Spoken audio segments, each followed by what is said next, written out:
எப்பவுமே ஒரு தண்ணி நம்ம உடல்ல படும்போது ஆக்ஷன் ரியாக்ஷன் அப்படின்னு சொல்லி ரெண்டு விஷயம் நடக்கும்.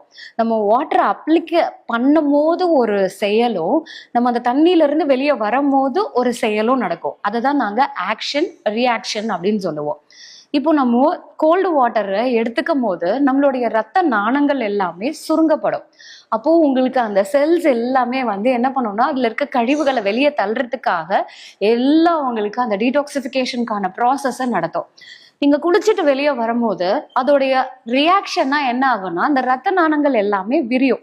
அப்போ உங்களுக்கு அந்த டாக்ஸின்ஸ் அதை புஷ் அவுட் பண்ணி நம்மளுடைய சர்மத்தை நல்லா பொலிவாக்குது, ஸ்கின் போர்ஸ் ஓப்பன் பண்ணுது, நம்மளுடைய வைட்டாலிட்டியை இன்க்ரீஸ் பண்ணுது, ஸோ எலாஸ்டிசிட்டியை மெயின்டைன் பண்ணுது.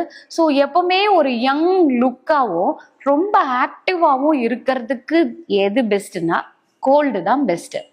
அப்போ நம்ம ரெகுலரா பச்சை தண்ணியில நம்ம குளிக்கும் போது இது நம்ம சர்மத்தை மெயின்டைன் பண்றோம், நம்மளுடைய உடல் உறுப்புகளுடைய ரத்த ஓட்டத்தை அதிகரிக்கிறோம், நம்ம பாடியில இருக்கக்கூடிய அந்த கெலோரிஸை கூட நம்ம அன்வான்ட் கெலோரிஸை பேர்ன் பண்றதுக்கு கூட ஹெல்ப் பண்ணும்.